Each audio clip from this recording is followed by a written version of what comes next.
Hello बच्चों, आज हम ऑसिलेशन चैप्टर के कुछ इंपॉर्टेंट क्वेश्चंस करने वाले हैं। ठीक है, देखिए यहाँ पे क्वेश्चन में क्या कह रहा है आपका, ए particle execute SHM of period 12 second. देखो ये पीरियड का मतलब टाइम पीरियड होता है।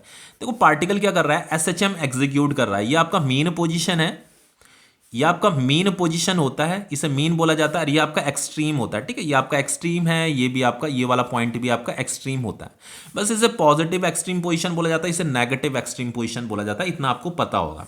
यहाँ पे particle execute SHM of period, period मतलब ये टाइम पीरियड दे रखा 12 सेकंड, तो यहाँ पे टाइम पीरियड लिख देते हैं, ये 12 सेकंड आपको गिवन है। टाइम पीरियड का मतलब ये होता है कि उसने वन कंप्लीट ऑसिलेशन करने में जो टाइम लिया उसे टाइम पीरियड बोला जाता है। जैसे मान लीजिए पार्टिकल ने यहां से चलना शुरू किया, सपोज करें, कहीं से भी ले सकते हो आप, उसके स्टार्ट को कहीं से भी ले सकते हो। मैंने यहां से ले लिया तो उसका वन कंप्लीट ऑसिलेशन क्या होगा, इधर गया फिर इधर गया फिर इधर आया, तो ये वन कंप्लीट ऑसिलेशन होगा। वैसे मान लीजिए आपने यहां से उसके स्टार्ट को ले लिया, तो वो इधर गया फिर इधर गया फिर इधर जब आएगा ना, तो वो दैट इज वो आपका वन कंप्लीट ऑसिलेशन होगा। तो उसका वन कंप्लीट ऑसिलेशन करने में वो 12 सेकंड लेता है, तो ये आपका टाइम पीरियड है। ठीक है, गिवन है। एंड एम्पलीट्यूड भी हमें गिवन है, एम्पलीट्यूड 8 सेंटीमीटर दे रखा था। एम्पलीट्यूड का मतलब मीन पोजीशन और एक्सट्रीम पोजीशन के बीच का जो डिस्टेंस होता है ना, इसी को एम्पलीट्यूड बोलते हैं, इसी को मैक्सिमम डिस्प्लेसमेंट ऑफ पार्टिकल भी बोलते हैं। ठीक है, एम्पलीट्यूड आपका 8 सेंटीमीटर हो गया, ये भी यहां से लेकर के यहां तक भी ये भी आपका एम्पलीट्यूड ही है। Find time it takes to travel 4 centimetre from positive extremity of its oscillation. वो ये कह रहा है कि अगर वो पॉजिटिव एक्सट्रीम पोजीशन से पार्टिकल चल रहा है, पॉजिटिव एक्सट्रीम पोजीशन से पार्टिकल अगर चल रहा है, तो 4 सेंटीमीटर ट्रैवल करने में वो कितना टाइम लेगा। तो देखो यहां ये पॉजिटिव एक्सट्रीम पोजीशन इसे बोला जाता है, तो पॉजिटिव एक्सट्रीम पोजीशन से वो 4 सेंटीमीटर चला। देखो यहां से लेकर के यहां तक ये पूरा का पूरा तो कितना है, 8 सेंटीमीटर है। ये एम्पलीट्यूड हमें दे रखा है, यहां से लेकर के ये तो 8 सेंटीमीटर है। लेकिन वो क्वेश्चन में हमसे ये कह रहा है कि इस पॉजिटिव एक्सट्रीम पोजीशन से अगर वो 4 सेंटीमीटर, ये आपका 4 सेंटीमीटर, 4 सेंटीमीटर अगर इधर चलता है, तो इतना चलने में वो कितना टाइम लेता है। तो चलो मैंने इस वाले यहां पे point t is equal to 0 ले लिया, तो हमें यहां से लेकर के यहां तक पहुंचने में इसने जो t टाइम लिया होगा उसी t टाइम को कैलकुलेट करना है। तो यहां पे पार्टिकल क्या हो रहा है, एक्सट्रीम से मीन की तरफ चल रहा है। तो जब पार्टिकल एक्सट्रीम से मीन की तरफ चलता है, तो आपको जो इक्वेशन यूज करनी पड़ती है वो a cos ओमेगा t वाली इक्वेशन यूज करनी पड़ती है, ओमेगा t प्लस फाइव। ये मैंने आपको लेक्चर में बता रखा है कि पार्टिकल अगर एक्सट्रीम से मीन की तरफ जा रहा है तो आप कॉस वाली इक्वेशन लेंगे, और अगर मीन से एक्सट्रीम की तरफ जा रहा है तो आप साइन वाली इक्वेशन लेते हैं। पर ये एक्सट्रीम से मीन आ रहा है, इसीलिए मैं यहां पे कॉस की इक्वेशन ले रहा हूं। दूसरा मैंने एक और चीज बताया था कि अगर यहां पे एक्सट्रीम पोजीशन में ही अगर आपने t is equal to 0 consider किया है, t is equal to 0 consider किया है, तो देन ये फाई की वैल्यू भी क्या हो जाती है, फाई की वैल्यू भी 0 हो जाती है, फाई की वैल्यू भी 0 हो जाती है। तो ये t इज इक्वल टू 0 आप कहीं पे भी ले सकते हो। अगर आप मान लो पार्टिकल इधर आ रहा है, अब पार्टिकल मान लो कहीं पे यहां बीच में आपने t इज इक्वल टू 0 ले लिया, t यहां पे पता करना है आपको कि पार्टिकल ने कितना डिस्प्लेसमेंट किया, तो देन फाई भी कंसीडर किया जाता है। लेकिन लेकिन लेकिन अगर आप इस वाली इक्वेशन को यूज कर रहे हो और एक्सट्रीम पोजीशन में ही आप t इज इक्वल टू 0 ले रहे हो, तो फाई की वैल्यू 0 ली जाती है, फाई की वैल्यू 0 ली जाती है। इस वाले केस में यहां पे इनिशियल फेज 0 होता है। ठीक है, समझ में आ रहा है इतना।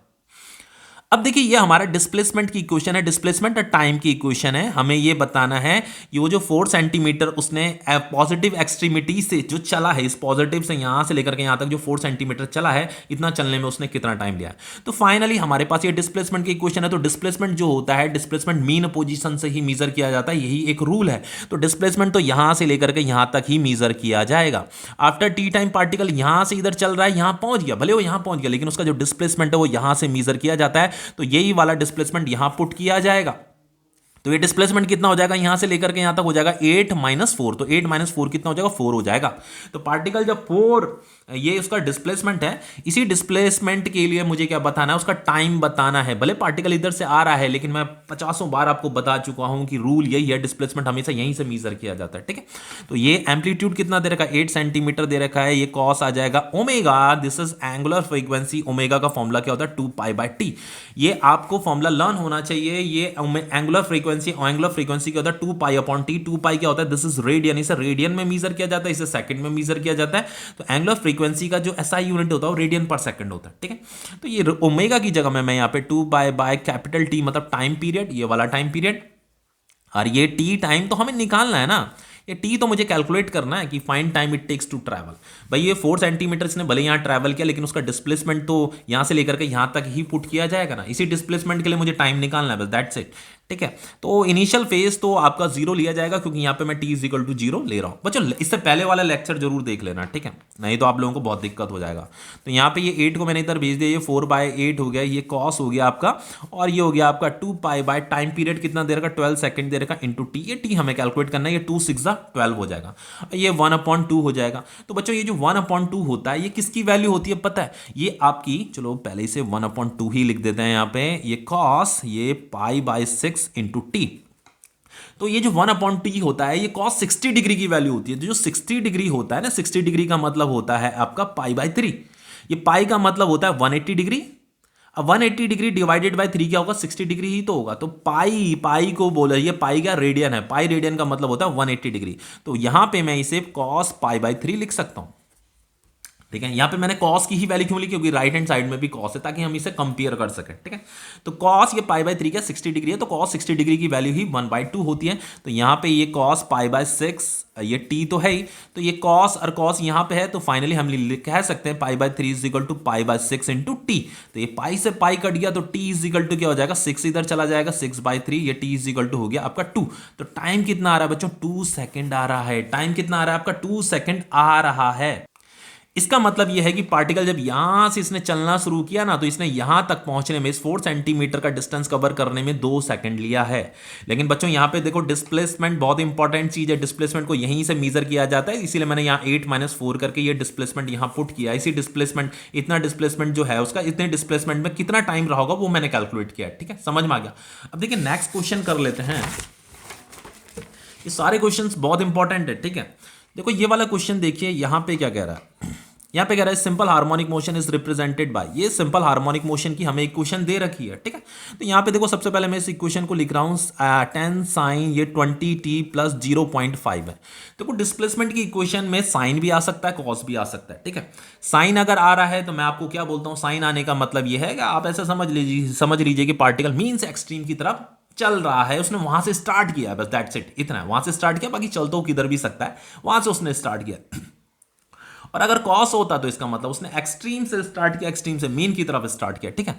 अब देखो यहां पे क्या, अगर मैं इस इक्वेशन को इस इक्वेशन से कंपेयर करता हूं, किसे, x is equal to a sine omega T plus 5, यही तो आपकी जनरल इक्वेशन है। इस इक्वेशन के साथ मैंने इसे कंपेयर कर दिया, तो कंपेयर करने पे देखो मुझे क्या मिलेगा, यही साइन यहां पे, ये आपका एम्पलीट्यूड है, तो एम्पलीट्यूड तो कितना मिल गया मुझे, 10 मिल गया, ठीक है। देखो यहां पे क्या लिखा, राइट डाउन इट्स एम्पलीट्यूड, मुझे कैलकुलेट करना है, एम्पलीट्यूड निकालना है, एंगुलर फ्रीक्वेंसी निकालनी है, ओमेगा मतलब एंगुलर फ्रीक्वेंसी, फ्रीक्वेंसी भी निकालनी है, फ्रीक्वेंसी को इस तरीके से लिखा जाता है, ठीक है, ये फ्रीक्वेंसी है। टाइम पीरियड भी निकालना है, टाइम पीरियड भी ये है। इनिशियल फेज भी निकालना है, इनिशियल फेज ये होता है आपका। और if the displacement is measured in metre and time in second, यहां पे टाइम को सेकंड में लिया है और इस डिस्प्लेसमेंट को मीटर में लिया गया है, ठीक है। तो यहां पे एम्पलीट्यूड भी किस में होगा, मीटर में ही होगा। अगर डिस्प्लेसमेंट मीटर में है तो एम्पलीट्यूड भी मीटर में ही होगा। अब देखो बच्चों यहां पे एम्पलीट्यूड तो आ गया आपका, यहां पे मैं लिख देता हूं पहले, एम्पलीट्यूड कितना आ रहा है आपका, 10 आ रहा है। 10 क्या, मीटर आएगा, ठीक है, क्योंकि यहां पे खुद ही क्वेश्चन में गिवन है कि डिस्प्लेसमेंट हमें मीटर में लेना है, ठीक है। तो यहां पे ये देखो, ये जो t होता है ना, ये जो t टाइम है, तो टाइम का जो ये कोफिशिएंट होता है ना, इसे एंगुलर फ्रीक्वेंसी बोला जाता है। ये क्या है, एंगुलर फ्रीक्वेंसी, ये एंगुलर फ्रीक्वेंसी है ना। तो एंगुलर फ्रीक्वेंसी कितना हो गया, 20 हो गया। एंगुलर फ्रीक्वेंसी कितना हो गया, 20। एंगुलर फ्रीक्वेंसी को रेडियन पर सेकंड में मेजर किया जाता है, ठीक है। तो ये तो एम्पलीट्यूड मिल गया, ये हमें एंगुलर फ्रीक्वेंसी मिल गया। ये इनिशियल फेज है, इनिशियल फेज तो साफ साफ हमें यहाँ पे गिवन है, ये 0.5 है, ठीक है। इनिशियल फेज हो गया आपका 0.5। अब हमें क्या क्या कैलकुलेट करना है, देखो एम्पलीट्यूड तो मेरा कैलकुलेट हो गया, एंगुलर फ्रीक्वेंसी भी मेरा यहां पे गिवन था, ये गिवन हो गया। अब ये फ्रीक्वेंसी कैलकुलेट करना है। देखो फ्रीक्वेंसी कैसे कैलकुलेट करेंगे, देखो बच्चों अगर मैं एंगुलर फ्रीक्वेंसी का फॉर्मूला लिखता हूं, तो एंगुलर फ्रीक्वेंसी क्या होता है आपका, 2 बाय टाइम पीरियड होता है, ठीक है, इतना पता होगा आपको। तो फाइनली मैं इसे ऐसे भी लिख सकता हूं, इसे लिख सकता हूं मैं 2 इंटू 1/t लिख सकता हूं, बिल्कुल लिख सकता हूं 1/t। तो 1/t क्या होता है, यही तो आपका फ्रीक्वेंसी होता है, this is frequency, frequency is equal to 1/t होता है। तो फाइनली आप इसे ऐसे लिख सकते हो, omega is equal to 2 into ये, this is frequency, this is frequency. देखो एक होता है आपका एंगुलर फ्रीक्वेंसी, एक होता है आपका फ्रीक्वेंसी। फ्रीक्वेंसी को हर्ट्ज में मेजर किया जाता है, हर्ट्ज का मतलब होता है ऑसिलेशन पर सेकंड, और ये आपका एंगुलर फ्रीक्वेंसी होता है, एंगुलर फ्रीक्वेंसी को रेडियन पर सेकंड में मेजर किया जाता है, ठीक है। वैसे दोनों एक ही चीज है, बस जस्ट यूनिट का अंतर है। जस्ट यूनिट का ही अंतर है, बाकी कुछ अंतर नहीं है। देखो फ्रीक्वेंसी तो आपका जैसे फ्रीक्वेंसी जो होता है ना आपका, जैसे फ्रीक्वेंसी को आप हर्ट्ज में मेजर करते हो ना, तो इस हर्ट्ज का मतलब बहुत कुछ हो सकता है। इस हर्ट्ज का मतलब ऑसिलेशन पर सेकंड भी होता है, इस हर्ट्ज का मतलब होता है रिवोल्यूशन पर सेकंड भी होता है, इस हर्ट्ज का मतलब सर्कुलर मोशन पर सेकंड भी होता है, इस हर्ट्ज का मतलब बीट पर सेकंड भी होता है। बहुत सारा मतलब बहुत कुछ हो सकता है इसका मतलब हर्ट्ज का मतलब, ठीक है। लेकिन जो जो जो जो आपका ये है, ये जो एंगुलर फ्रीक्वेंसी है, ये आपका रेडियन पर सेकंड में ही मेजर किया जाता है, ठीक है। अब देखो मुझे ये फ्रीक्वेंसी कैलकुलेट करना है, तो फ्रीक्वेंसी क्या हो जाएगा finally, angular frequency divided by 2 pi हो जाएगा। इतना समझ में आ रहा है? अब जस्ट वैल्यू ही तो पुट करनी है। अब देखिए यहाँ पे ऐसे करते हैं, ये एंगुलर फ्रीक्वेंसी ओमेगा एंगुलर ये फ्रीक्वेंसी है, ठीक है। ये एंगुलर फ्रीक्वेंसी 20 दे रखा है, यहाँ 20 आ जाएगा, ये 2 आ जाएगा, ये 22/7 आ जाएगा, ठीक है। तो देखो मैं इसे कैलकुलेटर से सॉल्व करके बता रहा हूँ कितना आंसर आ रहा है, ठीक है।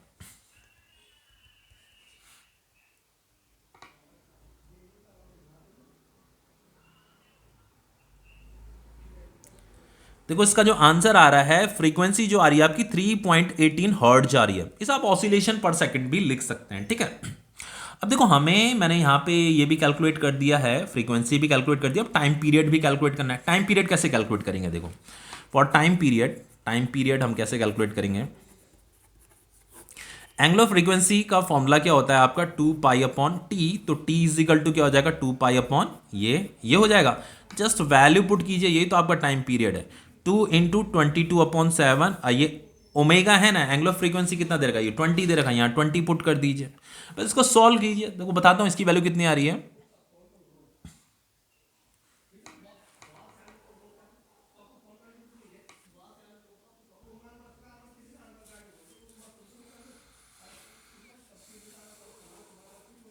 इसकी जो वैल्यू आ रही है, टाइम पीरियड आ रहा है आपका 0.314 सेकेंड, ठीक है। Question complete. अब देखिए नेक्स्ट क्वेश्चन कर लेते हैं, ये सभी क्वेश्चन इंपॉर्टेंट हैं। देखो क्वेश्चंस तो बहुत अच्छे लेवल के भी हो सकते हैं, लेकिन बच्चों इस चैप्टर के साथ पता है क्या चीज़ है, वैसे जनरली टीचर्स, ना मैंने ऐसा किया ना ही कोई और टीचर ऐसा करते हैं। एक्चुअल में इस चैप्टर को जब भी स्टार्ट किया जाता है ना, इस चैप्टर को कराने से पहले सबसे पहले आपको एक मैथ्स का, क्लास 11th मैथ्स का एक चैप्टर है ट्रिग्नोमेट्रिक फंक्शन, उस चैप्टर की आपको बहुत अच्छी नॉलेज होनी चाहिए, देन आप इस चैप्टर के अच्छे अच्छे क्वेश्चन कर सकते हो, ठीक है। मैं हकीकत बात बता रहा हूं आपको।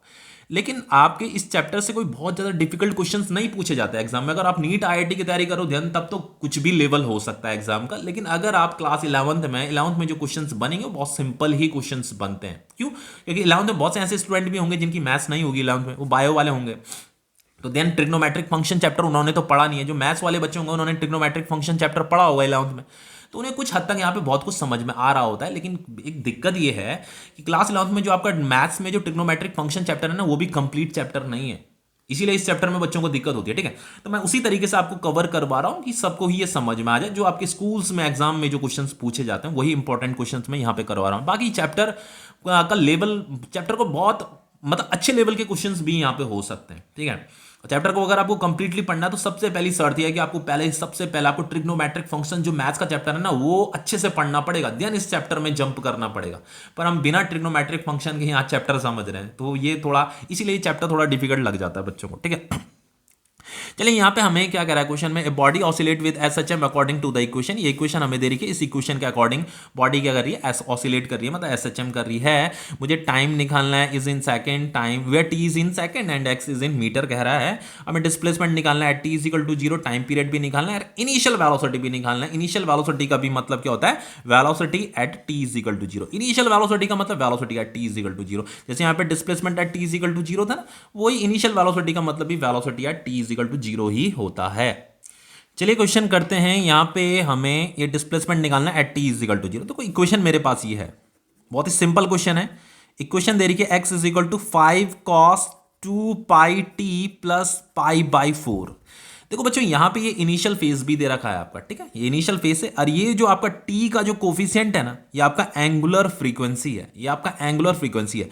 हमेशा याद रखना ये पूरा का पूरा फेस है, इसे इनिशियल फेस बोलते हैं। और ये जो टी का, स्मॉल टी का जो ये कोफिशिएंट है ना, ये आपका एंगुलर फ्रीक्वेंसी है, ठीक है। दिस इज एंगुलर फ्रीक्वेंसी, जिसे हम ओमेगा भी बोलते हैं। ये आपका क्या है, ये आपका एम्पलीट्यूड है, सब कुछ तो यहाँ पे गिवन है। मुझे ये बताना है कि displacement at T is equal to zero, हमें डिस्प्लेसमेंट बताना है at T is equal to zero. जब टाइम हमने T is equal to zero लिया है वहां पे पार्टिकल का डिस्प्लेसमेंट क्या रहा होगा, तो यहाँ पे T is equal to zero put करना है। तो बच्चों मैंने आपको एक चीज बताया था, जब भी ये कॉस वाली इक्वेशन होगी इसका मतलब पार्टिकल जो है एक्सट्रीम से मीन की तरफ आ रहा है, एक्सट्रीम से मीन की तरफ आ रहा है। लेकिन यहाँ पे तो इनिशियल फेज भी है, अगर आप यहाँ पे T is equal to zero लेते तो T is equal to zero जब यहां पे लिया जाता है ना तब इनिशियल फेज नहीं आता, पर यहां पे इनिशियल फेज भी आ रखा है। इसका मतलब T is equal to zero यहां पे नहीं होगा, कहीं बीच में होगा, कहीं पे T is equal to zero यहां कहीं पे बीच में हो सकता है। ठीक है, पार्टिकल इधर आ रहा है, यहां पे T is equal to zero होगा, देन वो टी टाइम पे कहीं पे पहुंचेगा पार्टिकल। ठीक है, समझ में आ रहा है ना, इसीलिए तो यहां पे इनिशियल फेज है। अब देखो मुझे क्या निकालना है, मुझे ये बताना है कि T is equal to zero जहां पे भी माना गया है वहां पे पार्टिकल का डिस्प्लेसमेंट बताना है। मान लो T is equal to zero particle यहां पे है तो ये मुझे ये डिस्प्लेसमेंट बताना है। ठीक है, डिस्प्लेसमेंट बताना है, तो ये वाला ये यहां से लेकर के यहां तक उसका इनिशियल फेस होगा ये। अब देखो हम क्या करते हैं, जस्ट यहां पे मुझे डिस्प्लेसमेंट निकालना है ना, चलिए वैल्यू पुट करते हैं। ये 5 हो गया, कॉस हो गया, ये आपका 2 पाई, ये टी की वैल्यू क्या हो जाएगी भाई, मुझे t is equal to zero पे डिस्प्लेसमेंट निकालना है, t is equal to zero पे डिस्प्लेसमेंट निकालना है, तो यहाँ t की जगह में जीरो पुट कर दीजिए, प्लस पाई बाय 4। कोई दिक्कत, कोई दिक्कत नहीं। x is equal to 5 cos, ये तो पूरा जीरो हो जाएगा, यहां बचेगा पाई बाय 4।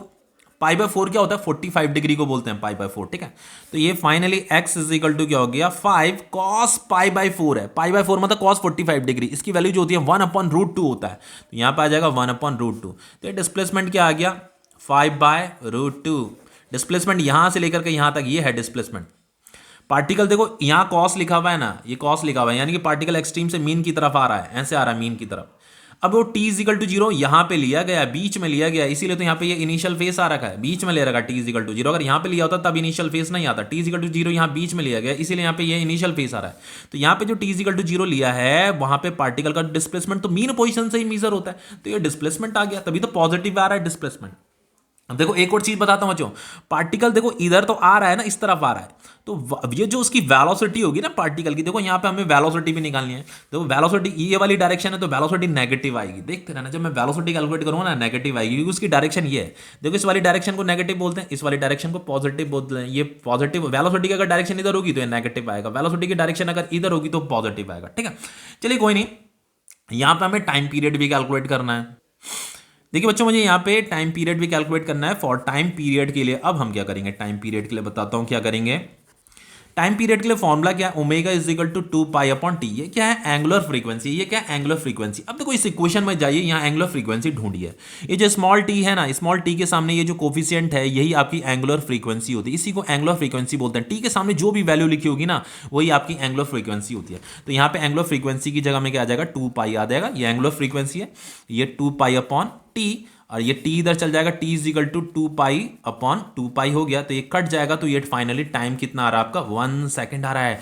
ये क्या है, कैपिटल T है, ये टाइम पीरियड है, इसका मतलब ये है 1 कंप्लीट ऑसिलेशन करने में ये पार्टिकल 1 सेकंड लेता है। ठीक है, समझ में आ रहा है। अब देखो हमें इनिशियल वेलोसिटी भी निकालना है। इनिशियल वेलोसिटी का मतलब वेलोसिटी है t is equal to zero. देखो यहां पे हमने t is equal to zero लिया था, तो जब पार्टिकल यहां पे t is equal to zero पे यहां पे था ना, उसकी वेलोसिटी हमें निकालने की, वेलोसिटी कितनी थी। ठीक है, उसकी डायरेक्शन तो इस तरफ थी, तो वेलोसिटी नेगेटिव ही आने वाला है, वेलोसिटी नेगेटिव ही आने वाला है। लेकिन हम इसे करेंगे कैसे, देखो ये वाली इक्वेशन है मेरे पास, तो सबसे पहले मैं इस इक्वेशन को यहां पे लिख रहा हूं, ये यहां पे लिख देता हूं इस इक्वेशन को मैं यहां पे लिख रहा हूं, 5 cos 2 pi T plus pi by 4। देखो मुझे वेलोसिटी निकालना है t is equal to zero, at t is equal to zero पे। ठीक है, तो सबसे पहले मुझे यहां पे, ये तो डिस्प्लेसमेंट टाइम की इक्वेशन है, मुझे वेलोसिटी टाइम की इक्वेशन बनानी पड़ेगी ना, तो मुझे इसे डिफरेंशिएट करना पड़ेगा। ठीक है, तो मैंने क्या किया, इसे डी बाई डी टी से भी कर दिया, इसे भी डी बाई डी टी कर दिया, डिफरेंशिएट कर दो। डिफरेंशिएट करने से ये क्या बन जाएगा, ये वेलोसिटी बन जाएगा। ये 5 क्या है, ये तो कांस्टेंट है, तो कांस्टेंट तो बाहर आ जाएगा, ये हो जाएगा आपका D by D T. Maths जो है इससे आगे मैं डिफरेंशिएशन कर रहा हूँ, मैथ्स से, बाकी कुछ नहीं है। ठीक है, कॉस ये 2 pi T plus pi by 4 यहाँ पे आ जाता है। अब देखो इससे आगे क्या है, math v is equal to 5 तो कांस्टेंट है, ये बाहर है, तो ये जब मैं कॉस का, ये जो कॉस है ना, ये जो एंगल लिखा ना कॉस का, जब हम डी बाई डी टी करते हैं तो ये माइनस साइन आता है, यहाँ पे माइनस आता है, यहाँ पे साइन भी आ जाता है, और इस एंगल को एज इट इज लिख दिया जाता है, 2 pi T plus pi by 4 ऐसे लिख दिया जाता है। ठीक है, एंड देन ये जो एंगल बचता है ना, इस एंगल का भी again D by D T किया जाता है। ये चेन रूल है, यहाँ पे सब चेन रूल लग रहा है, मैथ्स हो रही है यहाँ पे, बाकी कुछ नहीं है, मैथ्स है यहाँ पे। ठीक है। तो ये v इज इक्वल टू क्या हो जाएगा, -5 साइन ये 2 pi T plus pi by 4। देखो बच्चों यहाँ पे देखो ये आपका कांस्टेंट है, चलो मैं इसे लेंदी मेथड से ही कर लेता हूँ, बहुत बच्चे नहीं समझ पाते इसे। ये 2 पाई कांस्टेंट है तो 2 पाई बाहर आ जाएगा, ये डी बाई डी टी ये टी आ जाएगा, प्लस फिर इसका भी डी बाई डी टी करेंगे, D by D T pi by 4। तो ये तो कांस्टेंट है, ये तो वैल्यू है, तो इसका डी बाई डी टी तो जीरो आएगा। ये D by D T, T का डी बाई डी टी करूंगा तो ये 1 होता है, ये 2 पाई बचेगा। तो फाइनली ये 2 पाई को हम यहाँ लिख देते हैं, v इज इक्वल टू -5, ये 2 पाई है ना, तो मैं चलो 2 पाई को यहाँ पे लिख देता हूँ, ये एक वैल्यू मुझे मिलेगी। ये तो कांस्टेंट, ये इसका ये वैल्यू 1 आता है, 1 को 2 पाई के साथ मल्टीप्लाई कर दो, 2 पाई मैंने यहाँ पे लिख दिया। ठीक है, 2 पाई साइन ये 2 pi T plus pi by 4 plus pi by 4। अब देखो हमें क्या करना है, जस्ट वैल्यू ही तो पुट करनी है, यहाँ पे कुछ नहीं करना बाकी।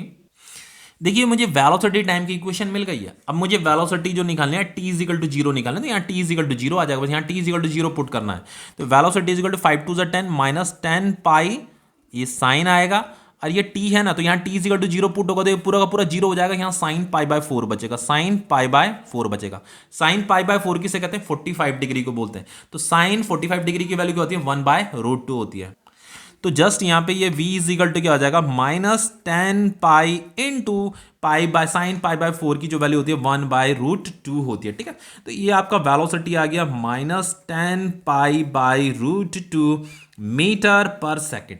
आप चाहते हैं आप पाई की वैल्यू भी पुट कर सकते हो, पाई की वैल्यू आपकी 3.14 होती है, 3.14 पुट कीजिए, √2 की वैल्यू आगे भी सॉल्व कर सकते हो आप, यहाँ पे भी आंसर छोड़ सकते हो, ये आपका वेलोसिटी आ गया। ठीक है, देखिए नेक्स्ट क्वेश्चन, यहाँ पे नेक्स्ट क्वेश्चन आपका ये है। देखिए क्वेश्चन में क्या कर रहा है, particle execute SHM of time period 10 second. ठीक है, वो एसएचएम कर रहा है पार्टिकल, उसका टाइम पीरियड कितना दे रखा है, जैसे यहाँ पे ये पार्टिकल एसएचएम कर रहा है, ये उसका मीन पोजीशन है, ये आपका पॉजिटिव एक्सट्रीम पोजीशन होता है, और ये आपका नेगेटिव एक्सट्रीम पोजीशन होता है। ठीक है, ये नेगेटिव होता है, ये पॉजिटिव एक्सट्रीम पोजीशन होता है। यहाँ एसएचएम कर रहा है, उसका टाइम पीरियड कितना दे रखा है, 10 सेकंड दे रखा है। ठीक है, ये तो गिवन है time period. Displacement of particle at any instant, displacement और टाइम की इक्वेशन ये दे रही है हमें, x is equal to 10 sine omega T. इस इक्वेशन से क्या पता चल रहा है, देखो यहाँ पे +5 नहीं दे रखा, इनिशियल फेस नहीं दे रखा यहाँ पे, ये आपका फेस है लेकिन इनिशियल फेस +5 नहीं दे रखा यहाँ पे। ठीक है, जैसे जो इक्वेशन होती है, जैसे जनरली जो इक्वेशन मैंने आपको बताई थी वो साइन ओमेगा टी +5 भी लिखा होता है, यहाँ पे 5 तो है नहीं। इसका मतलब क्या है, देखो साइन का मतलब तो यह है कि पार्टिकल मीन से एक्सट्रीम की तरफ जा रहा है, मीन से एक्सट्रीम की तरफ जा रहा है। ठीक है, अब यहाँ पे इनिशियल फेस नहीं है, इनिशियल फेस ना होने का मतलब t इज इक्वल टू 0 यहाँ पे लिया गया है, t इज इक्वल टू 0 यहाँ पे लिया गया है, सबसे पहली चीज। ठीक है, यहाँ पे कह रहा है velocity of the body, body की वेलोसिटी हमें बतानी है, मतलब पार्टिकल की वेलोसिटी बतानी है 2 second after it passes through it's mean position.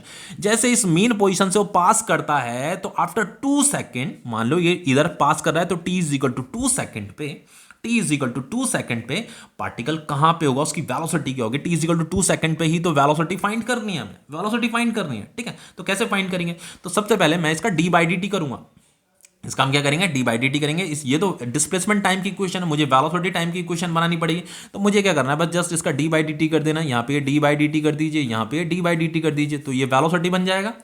ये 10 तो कांस्टेंट है, 10 बाहर आ जाएगा, ये d by D T sign omega T. ठीक है, साइन ओमेगा टी। अब इसे कैसे करेंगे, v इज इक्वल टू 10 हो जाएगा।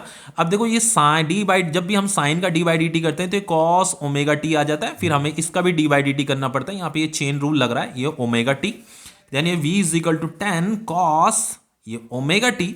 और ये देखो इसे जब हम सॉल्व करें ना, यहाँ पे सॉल्व कर देता हूँ इस वाले पार्ट को, d by D T omega T को कैसे सॉल्व करते हैं, ओमेगा तो कांस्टेंट है, बाहर आ जाएगा, ये d by D T T, तो फाइनली ओमेगा आ जाएगा, इसकी वैल्यू तो 1 होती है। ठीक है, तो ये ओमेगा आ जाएगा, तो यहाँ पे ओमेगा भी आएगा, तो ओमेगा को यहाँ पे लिख देते हैं। ठीक है, 10 ओमेगा, मैं यहीं पे लिख रहा हूँ, इस ओमेगा को यहाँ पे लिख देते हैं। ठीक है, ये साफ साफ लिख देते हैं 10 ओमेगा कॉस ओमेगा टी।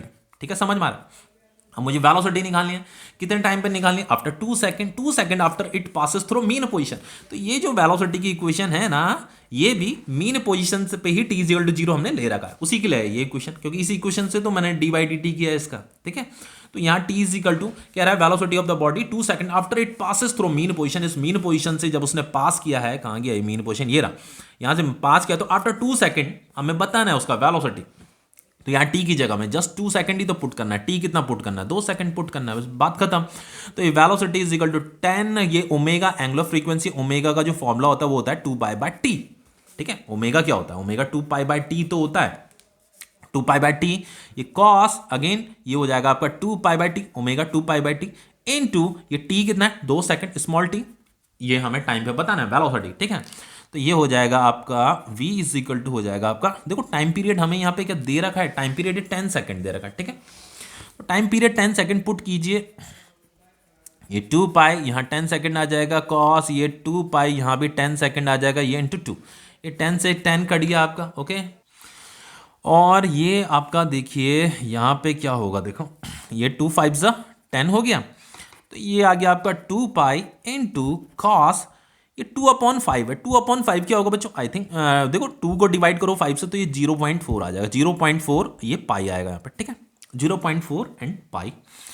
अब देखो यहाँ पे इसे ऐसे करते हैं, v इज इक्वल टू ये हो गया 2 इंटू 3.14 इंटू, देखो यहाँ पे है आपका कॉस, देखिए यहाँ पे ये कॉस 0.4 यहाँ पे पाई की वैल्यू 180 डिग्री। देखो जो पाई होता है ना, ये पाई रेडियन होता है, ये कितने डिग्री के बराबर होता है, 180 डिग्री के बराबर होता है। एक और चीज़ बताता हूँ, देखो कॉस के सामने ये जो एंगल होता है ना, यहाँ पे अगर पाई लिखा होगा तो इसे अगर आपको डिग्री में लिखना है, पाई ये तो एंगल होता है ना, तो इस एंगल को आप 180 डिग्री लिख सकते हो, लेकिन यहाँ पे पाई को आप गलती से भी 3.14 मत लिख देना। जैसे यहाँ पे मैंने पाई को 3.14 लिखा है, क्योंकि इसके सामने जो है यहाँ पे ये साइन या कॉस नहीं लिखा हुआ था, इसके आगे इस वैल्यू के आगे यहाँ पे साइन या कॉस नहीं लिखा था। अगर इसके आगे यहाँ पे साइन और कॉस लिखा होता तो मैं इस पाई को भी 3.14 नहीं लिख सकता था।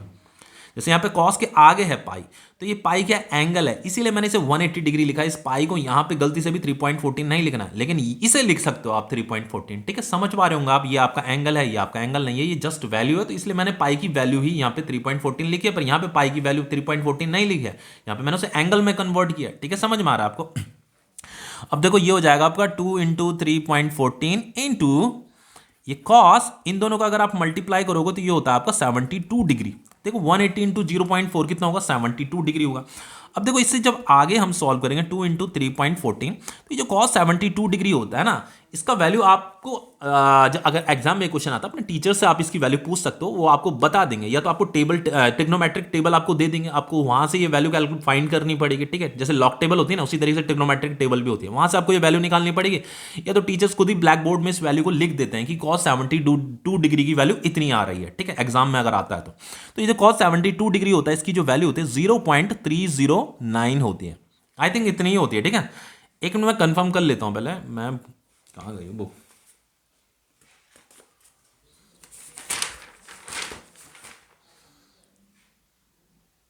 हाँ इतनी है बच्चों, ये 0.309 होती है, थोड़ी बहुत ऊपर नीचे हो सकती है पर इतनी ही ये वैल्यू होती है, ठीक है। कॉस 72 डिग्री की वैल्यू इतनी होती है।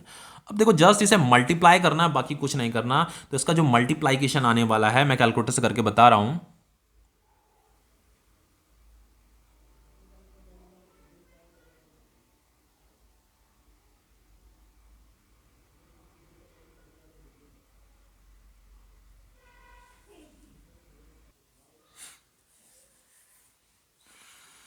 इसकी जो वैल्यू आ रही है वो आ रही है 1.94 सेंटीमीटर पर सेकंड, ठीक है। बहुत से बच्चे कंफ्यूज हो रहे होंगे सेंटीमीटर पर सेकंड क्यों लिया, आप चाहो तो मीटर पर सेकंड ले लीजिए। देखो यहाँ पे ये एम्पलीट्यूड दे रखा था ना, अगर आप इस मतलब डिस्प्लेसमेंट को अगर आप सेंटीमीटर में ले रहे हो तो आंसर भी आपका सेंटीमीटर पर सेकंड आएगा, मीटर में लोगे तो मीटर पर सेकंड भी आ सकता है, ठीक है। अब देखो इस इक्वेशन में कहीं पे भी क्वेश्चन में ये नहीं कह रखा है कि डिस्प्लेसमेंट सेंटीमीटर में है या मीटर में, कहीं पे भी कुछ नहीं कह रखा है, ठीक है। तो यहाँ पे आप अपने अकॉर्डिंग सेंटीमीटर पर सेकंड भी लिख सकते हो, मीटर पर सेकंड भी लिख सकते हो। अगर क्वेश्चन में लिखा होता कि जैसे पीछे के जो क्वेश्चन थे वहां पे लिखा हुआ था, देखो जैसे ये वाला क्वेश्चन था, यहाँ पे लिखा था if displacement is measured in metre, लिखा है ना, तो इसलिए अगर लिखा होता तो मीटर पर सेकंड में यहाँ पे लिखता, यहाँ पे कुछ नहीं लिखा था इसलिए मैंने सेंटीमीटर पर सेकंड भी लिख दिया। आप मीटर पर सेकंड भी लिख सकते हो, बस यहाँ पे लिख देना displacement is measured in metre, ठीक है। अब देखिए यहाँ पे मुझे ये एक्सेलरेशन के लिए भी तो इक्वेशन निकालनी है, एक्सेलरेशन भी फाइंड करना है 2 second after it passes through mean position. देखो वेलोसिटी की इक्वेशन तो ये थी हमारी, वेलोसिटी की इक्वेशन मैंने ये निकाल दी थी ना, इसी का डी बाई डी टी करेंगे हम। देखो यहाँ पे मैं लिख देता हूँ, ये वेलोसिटी की इक्वेशन है 10 ओमेगा कॉस ओमेगा टी, ये 10 ओहो साफ साफ लिख देते हैं कॉस ओमेगा टी। अब मुझे एक्सेलरेशन निकालना है आफ्टर 2 सेकेंड, तो इसके लिए मुझे इसका डी बाई डी टी करना पड़ेगा, तो ये डी बाई डी टी कर दीजिए, ठीक है। तो ये एक्सेलरेशन बन जाएगा, ये 10 ओमेगा तो कांस्टेंट है, ये बाहर आ जाएगा, तो इसका डी बाई डी टी कीजिए, D by D T cos omega T. इससे ये सब मैथ्स है, बाकी कुछ नहीं है। एक्सेलरेशन इज इक्वल टू क्या हो जाएगा 10 ओमेगा, ये कॉस ओमेगा टी का जो डी बाई डी टी होता है ये होता है माइनस साइन ओमेगा टी होता है। फिर इस ओमेगा टी का भी हमें again D by D T करना पड़ता है ओमेगा टी, और ये एक्सेलरेशन माइनस 10 ओमेगा, और इसका जो डी बाई डी टी होता है वो ओमेगा होता है, इसका डी बाई डी टी।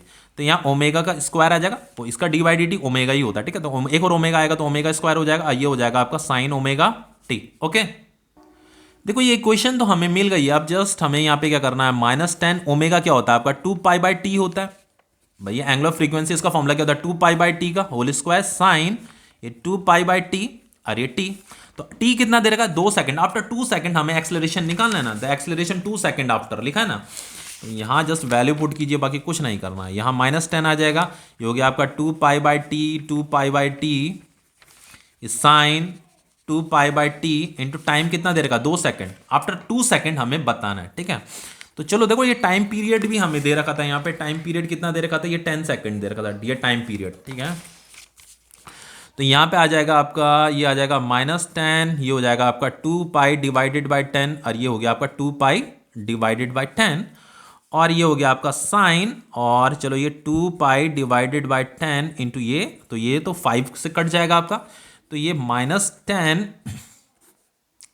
ये 2 into 3.14 divided by 10, 2 into 3.14 divided by 10, और ये हो गया आपका साइन, और ये 2/5 कितना होता है, ये होगा आपका 0.4, 0.4, ये पाई भी यहाँ पे बचेगा, ठीक है। अब देखो इसे आगे सॉल्व करते हैं, ये सब कैलकुलेशन होगी, बाकी कुछ नहीं होगा, ठीक है। मैं कैलकुलेटर से इस कैलकुलेशन को करने वाला हूँ, कैलकुलेटर से ही इस कैलकुलेशन को करने वाला हूँ। ये 0.4 है इनटू ये पाई कितना 180 डिग्री होता है, ठीक है, 180 डिग्री। तो ये साइन, जब इसको इससे मल्टीप्लाई करूंगा तो साइन 72 डिग्री हो जाएगा, इन दोनों का मल्टीप्लाइकेशन, ठीक है। तो मैं यहाँ पे साइन 72 डिग्री ही लिख देता हूँ, साइन 72 डिग्री। ओके, इतना समझ में आ रहा है। अब देखिए ये, चलो आप चाहो तो यहाँ से इसे कैंसिल भी कर सकते हो, 3.14 ये 10, 2 इंटू 3.14 ये 10 आ जाएगा। साइन 72 डिग्री की वैल्यू आपको गिवन होगी एग्जाम में, आप अपने सर से पूछ सकते हो, वो आपको बता देंगे, नहीं तो आपको लॉग टेबल तो मिल ही जाएगी, वहां से भी आप इस वैल्यू को देख सकते हैं, ठीक है। तो ये साइन 72 डिग्री की जो वैल्यू होती है वो होती है 0.95। बाकी इससे आगे आपको इसका मल्टीप्लाइकेशन ही करना है, तो इसका जो आंसर आता है, इसका आंसर एक मिनट मुझे देखने दीजिए,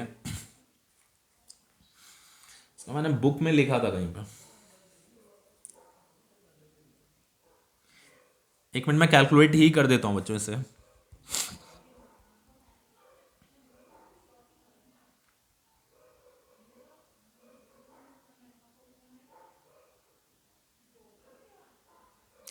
इसका जो एक्सेलरेशन आ रहा है -3.75 सेंटीमीटर पर सेकंड स्क्वायर आ रहा है, ठीक है, समझ में आ रहा है, सेंटीमीटर पर सेकंड स्क्वायर ये आपका एक्सेलरेशन है। कोई भी पार्टिकल यहाँ जो एसएचएम करता है, एक्सेलरेशन टूवर्ड्स मीन पोजीशन होता है, टूवर्ड्स मीन पोजीशन होता है। तो अगर इस तरफ है एक्सेलरेशन, अगर वो पार्टिकल इधर आ रहा है तो एक्सेलरेशन इस तरफ क्या होता है, ये नेगेटिव होता है, इस तरफ क्या होता है, ये पॉजिटिव होता है, ठीक है। तो एक्सेलरेशन नेगेटिव है, एक्सेलरेशन क्या है, नेगेटिव है, समझ में आ रहा है। देखिए नेक्स्ट क्वेश्चन आपका,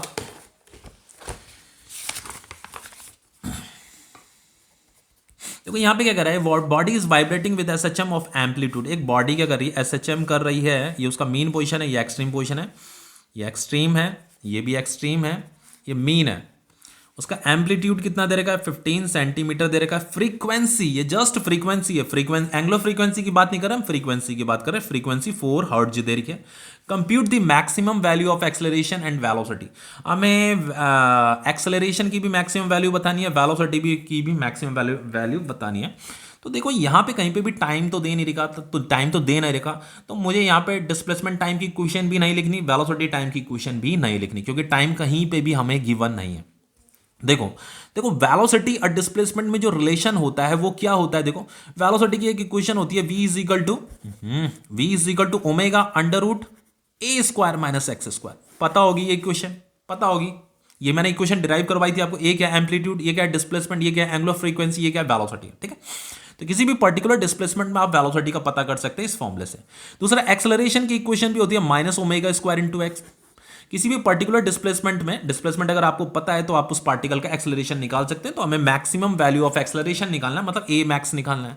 तो देखो बच्चों, ये जो एक्सेलरेशन होता है डायरेक्टली प्रोपोर्शनल टू डिस्प्लेसमेंट होता है। तो पार्टिकल का जैसे जैसे डिस्प्लेसमेंट की वैल्यू बढ़ती रहेगी ना, एक्सेलरेशन की वैल्यू भी बढ़ती रहेगी। इस नेगेटिव साइन से कंफ्यूज मत होना, नेगेटिव तो जस्ट डायरेक्शन के लिए होता है, नेगेटिव जस्ट डायरेक्शन के लिए होता है। देखो एक चीज बताता हूं मैं आपको, मैं एक क्वेश्चन पूछता हूं आपसे। एक्सेलरेशन अगर 5 मीटर पर सेकंड स्क्वायर लिखा है, एक्सेलरेशन अगर -5 मीटर पर सेकंड स्क्वायर लिखा है, मैं आपसे पूछूं इन दोनों में वैल्यू मैक्सिमम कौन सी है? तो बहुत से बच्चे जिनका कॉन्सेप्ट क्लियर नहीं है वो मैक्सिमम इसे बोल देंगे, पर दोनों ही सेम वैल्यू हैं। ये पॉजिटिव तो डायरेक्शन है, नेगेटिव तो जस्ट डायरेक्शन को रिप्रेजेंट करता है। पॉजिटिव का डायरेक्शन, पॉजिटिव भाई ये हो गया, नेगेटिव ये डायरेक्शन हो गया, पर वैल्यू तो दोनों की सेम ही है, 5 ही है। वैल्यू तो सेम ही है ना, तो वैल्यू तो सेम ही है, बस दैट्स इट। तो देखो एक्सेलरेशन क्या होता है, एक्सेलरेशन इस डिस्प्लेसमेंट की वैल्यू जैसे जैसे ज्यादा होती रहेगी ना, पर डिस्प्लेसमेंट की वैल्यू ज्यादा होगी तो एक्सेलरेशन भी मैक्सिमम होगा। तो पार्टिकल जब यहां इस एक्सट्रीम पोजीशन में पहुंच जाता है ना, जैसे मान लो पार्टिकल ऐसे चल रहा है, ऐसे चल रहा है, ऐसे चल रहा है, तो जब इस एक्सट्रीम पोजीशन में पहुंच जाता है तो उसका displacement x is equal to amplitude के बराबर हो जाता है। तो यहां पे x की वैल्यू जब मैक्सिमम होगी तो वहां पे एक्सेलरेशन भी क्या होगा, मैक्सिमम होगा। तो यहां पे एक्सेलरेशन क्या होता है, मैक्सिमम होता है इस वाले पॉइंट पे।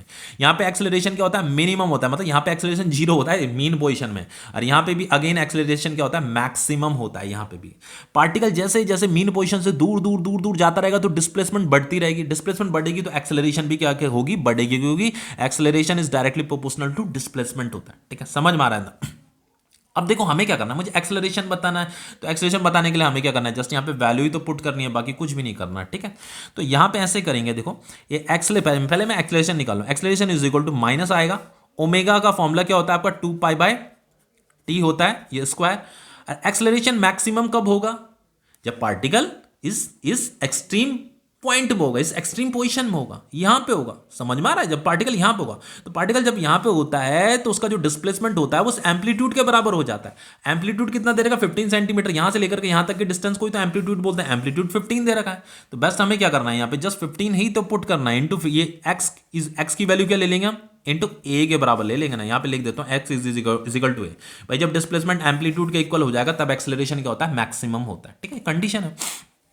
तो ये -2π/t का होल स्क्वायर इंटू एम्पलीट्यूड कितना दे रखा है, ये 15 दे रखा है। ठीक है, अभी यहाँ पे देखो, अभी ये फ्रीक्वेंसी भी है भाई, फ्रीक्वेंसी भी दे रखी है ना। तो देखो फ्रीक्वेंसी का बताता हूँ यहाँ पे, देखो फ्रीक्वेंसी इज इक्वल टू क्या था, 1 टाइम पीरियड। तो 1 टाइम पीरियड को क्या बोला जाता है, फ्रीक्वेंसी बोला जाता है।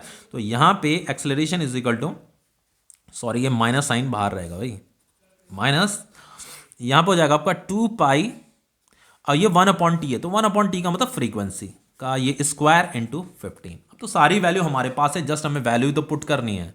तो ये हो जाएगा आपका माइनस ये 2 इंटू, चलो इसे 2 बार मल्टीप्लाई करना पड़ेगा। ठीक है, 2 इंटू 2, पाई की वैल्यू भी 3.14 इंटू 3.14, स्क्वायर है ना यहाँ पे, इसी लगा रहा हूँ।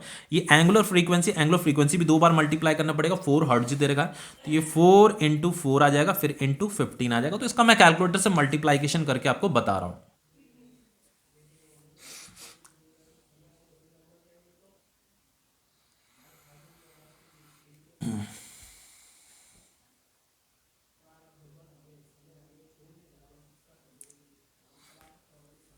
तो यहां पे जो एक्सेलरेशन आ रहा है वो आ रहा है आपका 9465.216 सेंटीमीटर पर सेकंड स्क्वायर। आप चाहो तो इसे मीटर पर सेकंड स्क्वायर में भी कन्वर्ट कर सकते हो, आप इसे 100 से डिवाइड कर दीजिए, आप इसे 100 से डिवाइड कर दीजिए, ये आपका मीटर पर सेकंड स्क्वायर में कन्वर्ट हो जाएगा। एक्सेलरेशन आ जाएगा आपका 94.65216। ठीक है, इतना ही तो आएगा ना, यस। ये आपका मीटर पर सेकंड स्क्वायर में कन्वर्ट हो गया। मुझे वेलोसिटी भी निकालना है भाई, वेलोसिटी भी निकालना है, मैक्सिमम वैल्यू ऑफ वेलोसिटी भी निकालनी है, वेलोसिटी की मैक्सिमम वैल्यू भी निकालनी है। तो वेलोसिटी का फॉर्मूला क्या है, v is equal to omega under root a square minus x square. देखो एक और चीज बताता हूँ आपको, पार्टिकल का जो वेलोसिटी होता है ना, इस मीन पोजीशन में मैक्सिमम होता है, यहाँ पे होता है मैक्सिमम, और यहाँ पे वेलोसिटी जब एक्सट्रीम पोजीशन में पहुंचता है ना, पार्टिकल का वेलोसिटी 0 हो जाता है। ठीक है, क्योंकि देखो पार्टिकल का वेलोसिटी यहाँ पे 0 होना जरूरी भी है, तभी तो वो इस पॉइंट को क्रॉस नहीं कर पाता, वो पलट जाता है, क्योंकि यहाँ पे वेलोसिटी 0 हो जाता है उसका, इसीलिए वो पलट जाता है, इधर जाने लग जाता है, क्योंकि फोर्स हमेशा टूवर्ड्स मीन पोजीशन लग रही होती है ना, ऐसे मीन पोजीशन लग रही होती है। तो पार्टिकल जब यहाँ पे होता है ना, यहाँ पे होता है, तो यहाँ पे उसके पास मैक्सिमम वेलोसिटी होती है, वी मैक्सिमम वेलोसिटी होती है, तभी वो इस पॉइंट को क्रॉस कर जाता है। तो यहाँ पे जो वेलोसिटी, यही वेलोसिटी निकालनी है, तो पार्टिकल जब यहाँ पे होगा तो उसका डिस्प्लेसमेंट कितना होगा, डिस्प्लेसमेंट जब पार्टिकल मीन पोजीशन में पहुंचता है तो डिस्प्लेसमेंट क्या हो जाता है, जीरो हो जाता है। ठीक है, इतना पता होगा आपको। तो यहाँ पे मैक्स निकालना है, तो मैक्स के केस में क्या होता है, वेलोसिटी मैक्सिमम कब होती है, जब डिस्प्लेसमेंट जीरो होता है। तो यहाँ पे ये ए स्क्वायर डिस्प्लेसमेंट क्या हो जाएगी, जीरो हो जाएगी। ठीक है, तो ये v इज इक्वल टू क्या हो गया, ओमेगा इंटू ए हो गया। तो ओमेगा इज इक्वल टू क्या हो जाएगा आपका 2 पाई अपॉन टी इंटू ए। तो ये हो जाएगा आपका v एंगल ऑफ, ये सॉरी फ्रीक्वेंसी, ये क्या है आपका, ये वेलोसिटी है। ठीक है, वेलोसिटी है, ये वेलोसिटी है। तो 1/t क्या होता है, 1/t अभी बताया था मैंने, 1/t मतलब फ्रीक्वेंसी, ये आपका फ्रीक्वेंसी है। ठीक है, तो ये तो वेलोसिटी है, ये तो वेलोसिटी है। और ये 2 पाई, ये 1/t को मैं, ये this is angular frequency into ये एम्पलीट्यूड भी आ गया। अब जस्ट यहाँ पे वैल्यू पुट करनी है, तो वेलोसिटी इज इक्वल टू हो जाएगा 2 इंटू 3.14। एंगुलर फ्रीक्वेंसी कितनी देर, सॉरी ये फ्रीक्वेंसी है, फ्रीक्वेंसी कितनी देर की थी, 4 देर की थी। एम्पलीट्यूड कितना देर का था, 15 देर का था। अब मुझे जस्ट इसे मल्टीप्लाई करना है, मल्टीप्लाई करके मैं वैल्यू बता रहा हूं आपको।